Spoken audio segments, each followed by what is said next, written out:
CES Briefing number 1. This is MacVoices.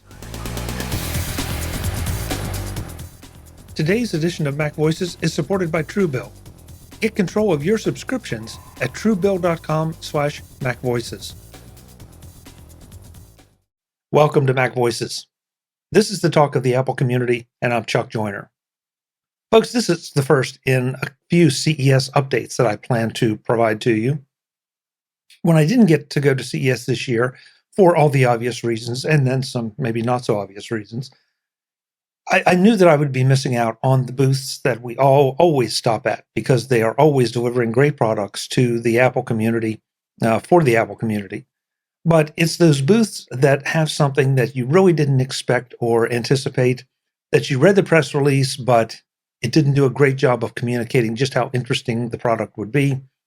And those booths that really have nothing specifically to do with my areas of interest and yours, or usefulness maybe is a better way to say it, but you just can't help but stop by and check out what's going on. And those have been some of my favorite interviews over the past few years that I've been going to CES, the things that you just never expect.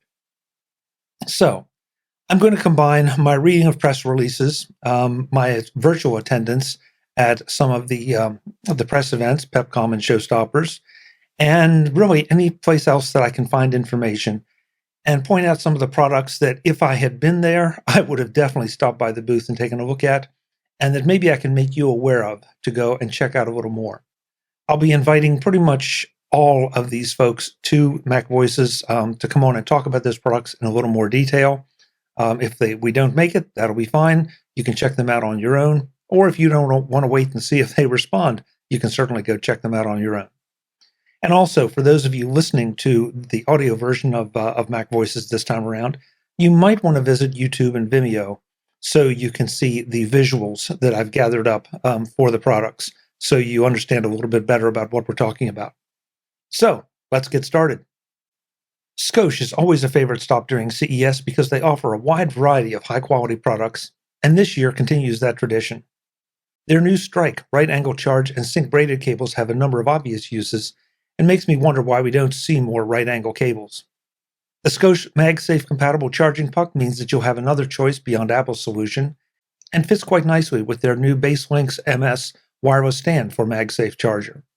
The BoomCam MS portable speaker attaches via the MagSafe connection on your iPhone and improves the audio for conference calls, music, and for those with hearing challenges.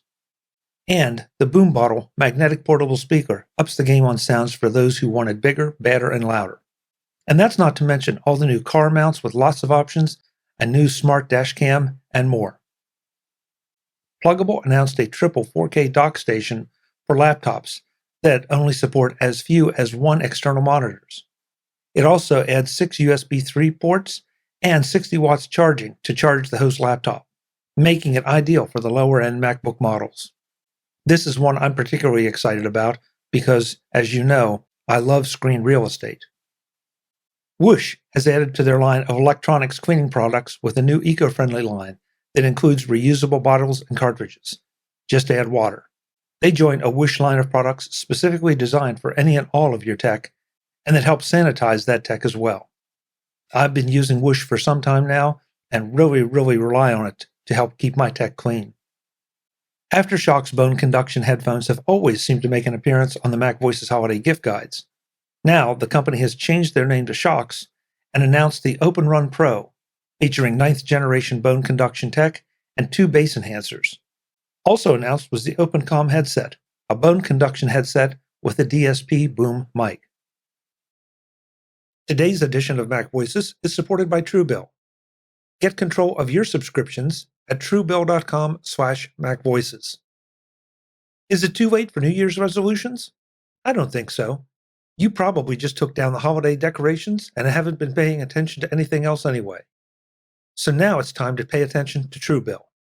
Truebill lets you take control of your subscriptions, making sure that you can identify and stop paying for subscriptions you don't need, want, or simply forgot about. See all of your subscriptions in one place, keep the ones you want, and cancel the ones you don't, right from within the app. Did you know that by law, in most states, vendors don't have to disclose when subscriptions renew? That's one more reason you need to get control of your subscriptions with Truebill. It sounds so simple, but have you canceled a subscription recently? Truebill has over 2 million users and has helped them save over $100 million. You could be next. Start canceling your unused subscriptions with Truebill at truebill.com/MacVoices. Go right now to truebill.com/MacVoices. It could save you thousands a year. truebill.com/MacVoices. Thanks to Truebill for their support of MacVoices.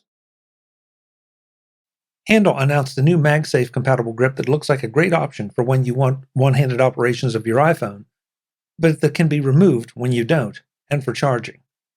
And under the heading of You Never Know What's Coming Next, they also introduced a line of iPhone jewelry that will serve the same purpose, but with a completely different style.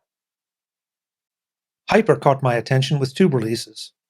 The first is a turntable dock that boasts slots for up to 2 terabytes of onboard storage, a variety of additional ports, and the ability to rotate the iMac that's sitting on it 360 degrees. The second is the Thunderbolt 4 Power Hub that adds 3 additional Thunderbolt ports to what it's plugged into, delivers 96 watts of power delivery to charge the MacBook Pros, and can drive 2 4K or 1 8K displays. It seems like we're seeing more and more options in the Thunderbolt dock area, and that's a good thing as we all migrate to more Thunderbolt-connected devices. Eve made a number of announcements, including a new outdoor cam with a floodlight included, and their new Eve Motion blinds, the first in what I hope will be a series of different options for automated window coverings. As you know, Eve specializes in HomeKit-only devices, making them perfect for your HomeKit-only home. But now, with Thread support, they are in on the ground floor of the new smart home device option. I'm always on the lookout for new backpack options, and the new Cypress Hero EcoSmart backpack from Targus is worth a look, especially for Apple users. It has built-in Apple Find My technology so that you will have a much harder time losing or leaving your backpack behind, and you can feel good about carrying it because it is made from 26 recycled water bottles. JBL makes some of my favorite portable speakers, and they announced some terrific new additions to their collection this year. The JBL Pulse is a 12-hour speaker that is water and dust resistant with a new design that delivers better mid, low frequency, and bass. And with the bright attention-getting LED display, this speaker will be at the center of your party at home or on the beach. JBL also added to their line of active noise cancellation earbuds with 3 new options: the JBL Live Pro 2, the JBL Live Free 2, and the JBL Reflect Aero. And those are just a few of the JBL announcements that included Pro headphones, a boombox, and a whole lot more. I'm going to wrap up this CES update with something you don't expect. For the past 2 years that I was able to attend CES in person, I made unscheduled stops in the John Deere booth. First of all, because the equipment they were showing was so massive that you just had to stop and take it in. But more importantly, I've learned a little bit in the past few years about the technology side of farming, and it's something that I don't think any of us appreciate the way we should. This year, John Deere showed off their new autonomous tractor.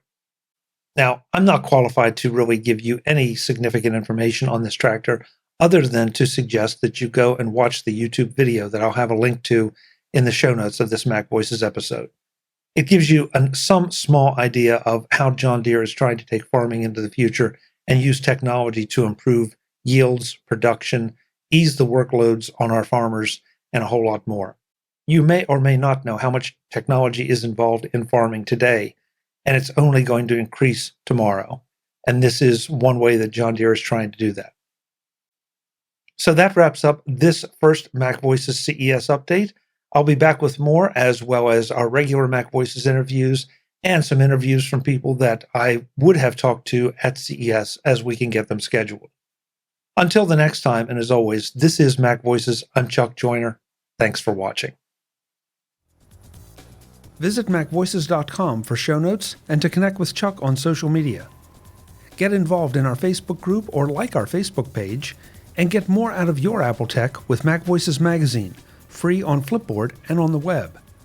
And if you find value in it all, Consider supporting us through either our Patreon campaign at patreon.com/MacVoices or by making a one-time donation via the PayPal link on our front page and in the show notes of each episode. You will join these fine people who help bring you MacVoices.